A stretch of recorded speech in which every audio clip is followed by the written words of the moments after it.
Hello, everyone. Welcome to Better Talks. This is Brahim. I'm here today with a special guest, and I'm going to kindly allow him to introduce himself to the audience.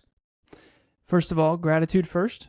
Thank you for having me. I appreciate it. I am very much unbelievably passionate, probably obsessed with self-improvement, business, entrepreneurship, how to start, grow, and scale something from its infancy all the way to making dreams become a reality. I currently have 30 people on my roster for business coaching, and I do this every single day, so I'm hoping to provide some value here. Thank you so much for having me. I really appreciate it. You're welcome, Helen. Helen, before I start off, I would like to ask you, why are you so passionate about helping individuals to improve?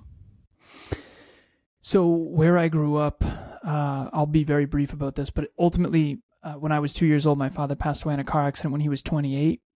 I had an older sister who was 6, a mom who was 31, stay-at-home mom, and I had a stepfather from age 3 to 14. So my real last name is actually McCorkle. My father was John McCorkle, and he was part of a big Irish Catholic family. Jim, Joe, John, Jane, Joan, Jeanette. 5 siblings, big Irish Catholic family. And when my stepfather came into the picture, we were trying to sort of be the Lazaroses. So Lazarus is a Greek last name, and a lot of people who are Greek, they look at me and they go, Lazarus? Blonde hair, blue eyes, not a hair on me. Yeah. And so I always say, that's not my real last name. I'm actually Irish, German, and Polish, and Scottish. But ultimately, my stepfather left at 14. And so why is self-improvement so important to me? Where I grew up, there was a lot of good things and a lot of not good things. And one thing that is very clear to me in hindsight, I've rewatched the movie of my own life, I've started doing therapy in my 30s, is there was no self-improvement in the people I grew up with. There was very little focus on personal development, personal growth, self-improvement, therapy, mental health. There was very, very, very little of any of that. And so now I'm very much focused on it because, truth be told, I think that is how the world changes. When we change ourselves and improve ourselves, our whole life can get better. We can create a bigger, better, brighter future. And then when we have a bigger, better, brighter future, that also helps inspire other people to do the same. And ultimately, you improving yourself is what's going to make your life better. And fulfilled people who make themselves and their life better usually don't hurt people. So ultimately, that's, I think, the answer. Thank you, Helen, for sharing that. That's very crucial because everybody needs self-improvement. If you're a student, if you're a CEO, if you're a religious person. Now, the focus on entrepreneurs being able to develop themselves, not just having an idea and then start your own business. You have to grow. And most times, the focus is really on the achievement of success. But in the process of achieving or developing your business, growing your business, scaling your business, that process is where the character development, that process is where the mindset is developed. So how important is self-improvement, personal development for an entrepreneur? Yeah, so achievement versus self-improvement. So prior to 26, I got in a tough car accident at 26 and I had to reevaluate my life essentially. And I realized that I was professionally developed, I was improvement-oriented, I was achievement-oriented. I believed in myself a lot, and I went to really good schools, and I was very well educated. But I wasn't that focused on self-improvement until after the car accident. So why it's so important for entrepreneurs to be into self-improvement is because I know a lot of people who are very wealthy that are not healthy and not in love. And I know some people who are healthy and in love but not wealthy. And I think one of the main reasons is a lot of times we stumble upon relationships, we stumble upon opportunities, we stumble upon our career, we stumble upon our network, we stumble upon, and we don't design our bigger, better, brighter future. And ultimately, hard skills like computer programming or computer engineering or tech skills, those are really important for an entrepreneur. But you also need the leadership skills, you need the self-awareness, you need the emotional intelligence, you need the inner work, you need the physical, mental, emotional, and spiritual development. And so soft skills and hard skills, righty and lefty, personal development and professional development is super important because if you are an entrepreneur, if you are starting a business, you need to lead people. And in order to lead people, you have to have both the hard skills and the soft skills. Yeah. You have to be both professionally developed and personally developed. And usually it's one or the other. Very rarely do you find someone who has both. Interesting. Speaking of hard skills and soft skills, because life is all about relationship and life is holistic. You have work-life balance. So entrepreneur pretty much when you don't take care of yourself, because at that initial stage, you are the business. If you are not being taken care of, you cannot take care of the business itself. That's where at times I like to separate the entrepreneur from his or her enterprise. When you are okay as an individual entrepreneur, then the staff that you have around, you're able to lead them the place that you want them to go. Like you mentioned, decision making, problem solving, leadership skills, mainly interpersonal relationships. So the lead by example thing. So I always think of 3 circles. So you have the self, and then you have the process the system, the processes, and then you have the team that you lead, the business. And so a better way to put this would be the self, the team, and then the business. So you have to lead yourself first. You have to then lead the team by example. And then the team leads the customers or clients and grows the business. And it has to go from the inside out. So, for example, my team, we have a 22-person team at Next Level University. And if I'm not tracking metrics and habits, I know my team won't. If I'm not taking care of my health and fitness, I can't expect my team to do that. And so the number one leadership principle for any entrepreneur is lead the self first. And you really, and I actually sat down with Christina and Kevin. So Kevin's my business partner. Christina's the chief operating officer. So we have our sort of little trio. I'm the CEO/CFO. Kevin is the CSO, chief sales officer.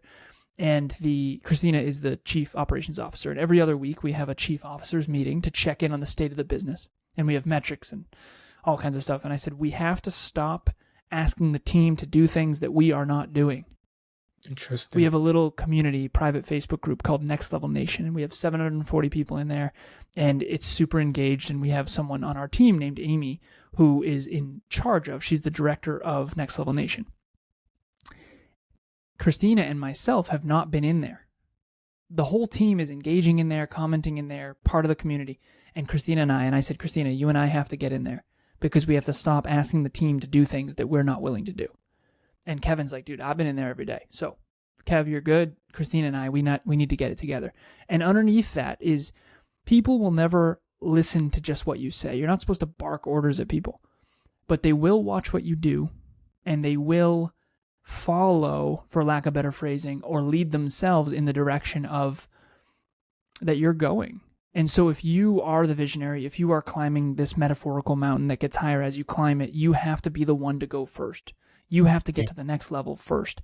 And you have to make the sacrifices. You have to take responsibility. You have to have the courage to say hard truths and all those kinds of things. And so those are mostly soft skills. A lot of what I just said was all sort of soft skills, self-improvement stuff.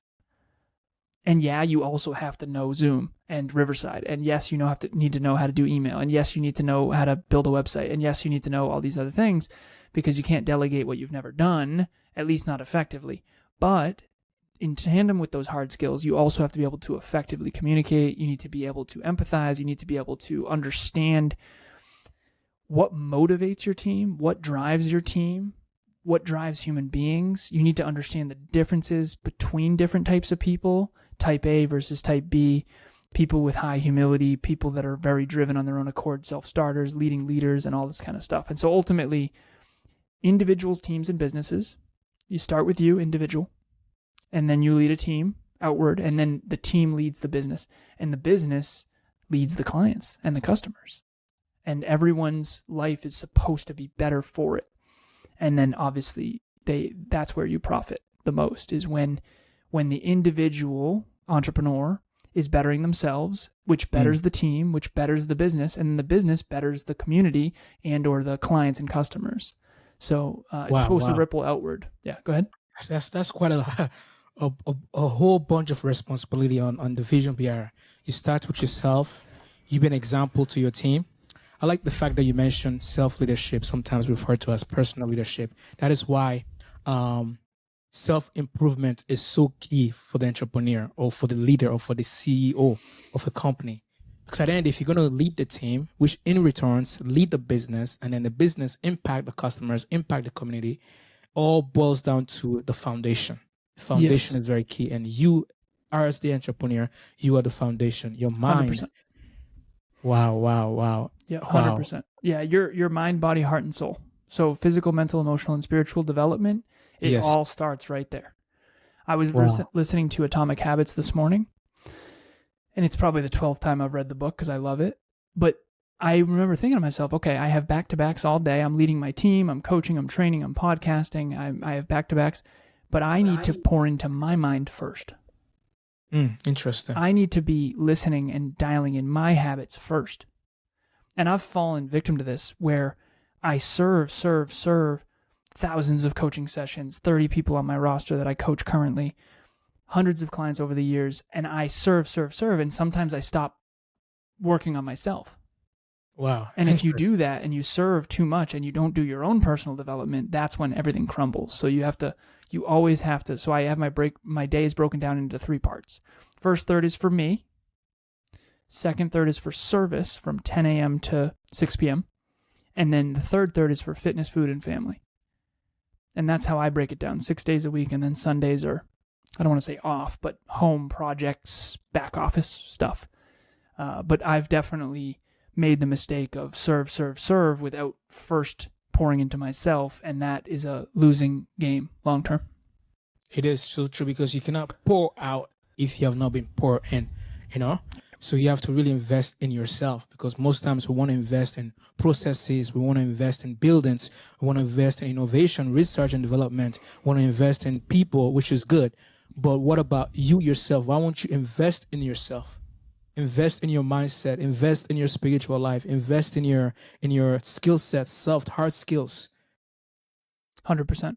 And why would Warren Buffett invest in a stock he didn't believe would grow? So this is where it comes down to self-belief and self-worth. You're not going to renovate a house that you don't believe is valuable. So if an entrepreneur is not investing in themselves, most likely they don't believe in themselves a lot, or they don't believe in self-improvement, or they don't value themselves enough to do so. And so, again, why would an investor invest in a stock they didn't believe would grow? They wouldn't. Why would a homeowner renovate the kitchen of a home they didn't believe would be of value?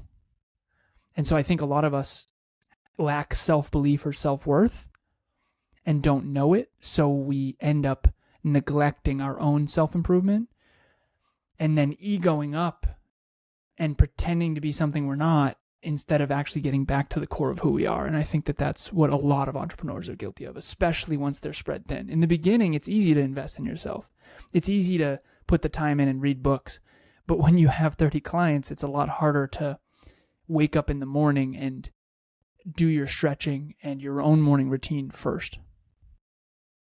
Thanks for that. If you were to give an advice to someone who's trying to go into business based on the 2 P's, should I go into business mainly for the profit or should I go into business because that's my purpose? Yeah, so we do passion into purpose for a profit in that order. And I wrote an article on my LinkedIn about this, but ultimately passion is, so for me, self-improvement, effective communication, leadership, business. Those are my passions. Okay? The vehicles for those passions are podcasting, training, and coaching. The purpose of the podcast training and coaching is to help people improve their lives. And then I profit from that in that order. So my answer to your question is it's got to be purpose first, profit second. I think it needs to be passion first. The passion is what are you obsessed with? The purpose is how do you use your talents and obsessions to help others? And then the profit is how do you charge money for that in terms of clients and customers and products and services. And the only difference between a client and a customer is someone who bought a product, a client is someone who is service. And then you got to do, business to consumer versus business to business versus business to government. And those are all different. But ultimately, all organizations, whether it's profits, nonprofits, charities, it's a group of individuals turning their passion into purpose for a profit, and it's a snowball that gets bigger as you get better at it and as you help more people. Wow, that's interesting. Passion, purpose, and profit. converting what you love, turn it into a project that will impact people, because purpose is usually not for yourself. People, when people discover their purpose, it's something higher than you, something bigger than you. It's always for 100%. the betterment of other people, right? Yep. Obviously, there lies your greatness because you're contributing to the world. And then the profit is just a financial compensation or any other rewards that come as a result of you delivering your purpose. Wow, interesting. 100%. And then you reinvest some of that profit back into the passion, self, and into the service, products and services, to make even more, help even more people to make even more profit. And then you reinvest that back into the obsessions, the passions, the improvement, right? And it's a snowball, and it gets bigger and bigger and bigger. And the bigger the snowball compounds, the more people you help in a deeper way. And then there's breadth and depth, right? So you can help a lot of people in a very small way, or you can help very few people in a very big way. And so one-on-one coaching is helping very few people, 30 people, in a very big way for a big profit, versus the podcast is helping a lot of people in a very small way for a smaller profit, but a more breadth, more people. And so there's that component as well. And ultimately, it's what are you doing with the profit, the money, the profitability, to reinvest back in the snowball. And yeah, obviously you need to take some of it for quality of life and for your own family and that kind of thing too. But yeah, that's really what business is in a nutshell. It's like a giant snowball that gets bigger as you reinvest in it. And the bigger the snowball gets, the more people benefit. At least that's how it's supposed to work. Unfortunately, some companies, like cigarette companies, for example, they actually profit off of things that are not necessarily for a higher purpose. My other question to you is, what are some of the transferable skills that you have acquired within time? Well, so the 3 subjects I have is self-improvement, leadership, and business. I'm actually looking at my desktop background right now. The 3 trains are coaching, training, and podcasting. But the 3 transferable skills, one is effective communication. So I used to think I was a strong communicator. Now I realize I'm a strong communicator for engineering minds. I think in numbers. There's 4 modalities of thinking. The first one is numbers. It's the rarest. It's math, logic, rationality, numbers. The second one is energy, intuition, energy, feelings. The third is words and concepts. And that's the big one. Most people have that. Words and concepts is how most people think. And then the fourth is pictures and images. So picture in your mind your car, right? That. My modality of thinking is numbers and math. So for me, science, technology, engineering, mathematics, business, and finance always came really easy. Relationships were always really hard because when you're in high school and a girl says, "Do I look fat in this?" and you say yes at level 6 out of 10, that doesn't go over very well. And ultimately, even though that's what my brain actually says, and I'm not trying to be mean, it's just objective truth, right? So that said, what are the transferable skills I can give? Effective communication is super important.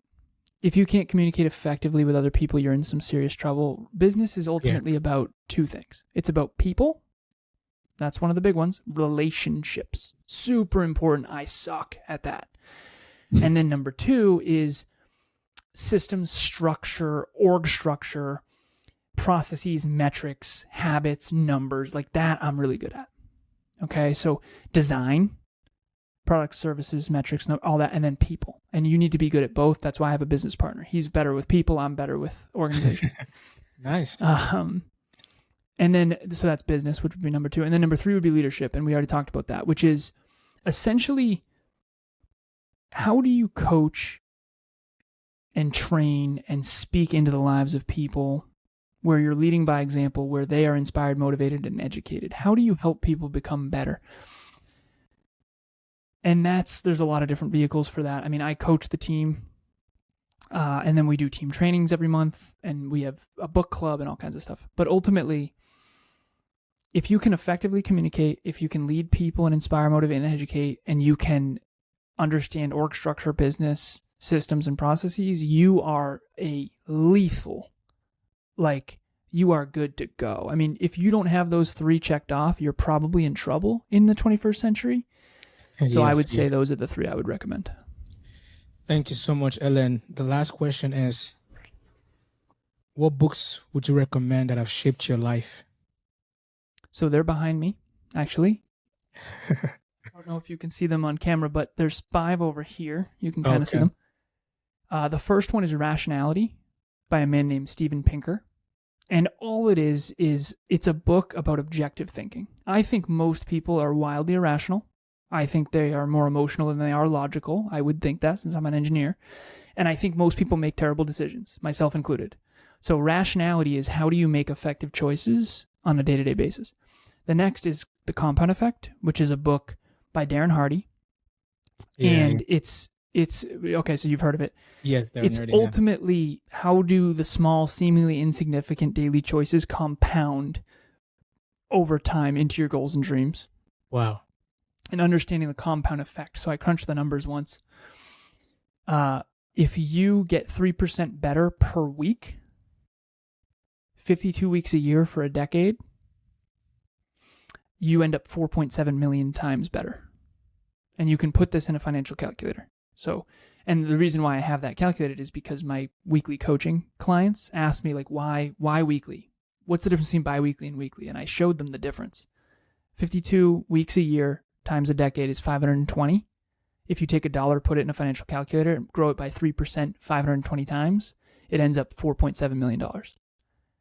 And if you only do biweekly, it's 260 times instead of 520. It's only like 2,400 or something like that. It's wild. Wild, the difference. So that's The Compound Effect. The next one is Same as Ever by Morgan Housel.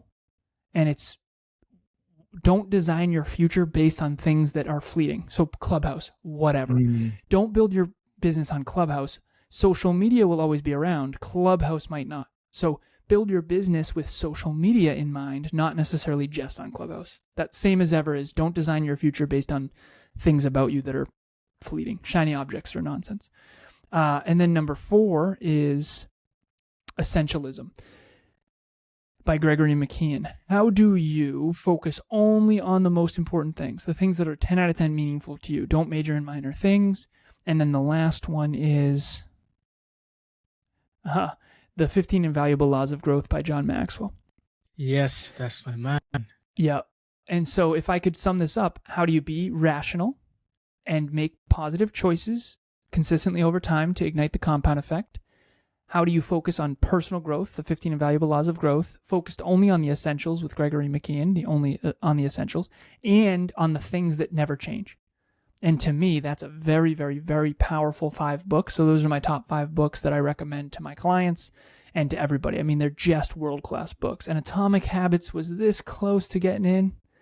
If I had to pick a 6th, it would be Atomic Habits. If I had to pick a 7th, it would be The Art of Impossible by Stephen Kotler. And I have several others. Man's Search for Meaning by Viktor Frankl. There's several others, but those top 5 are the ones I would pick. Wow.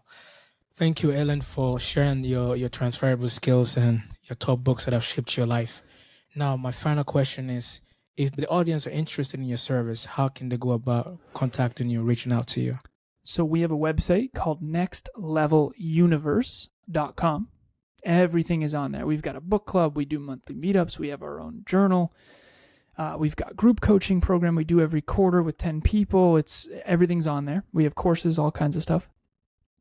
Also, we have a podcast called Next Level University, spelt just like it sounds. So the website is nextleveluniverse.com. Okay.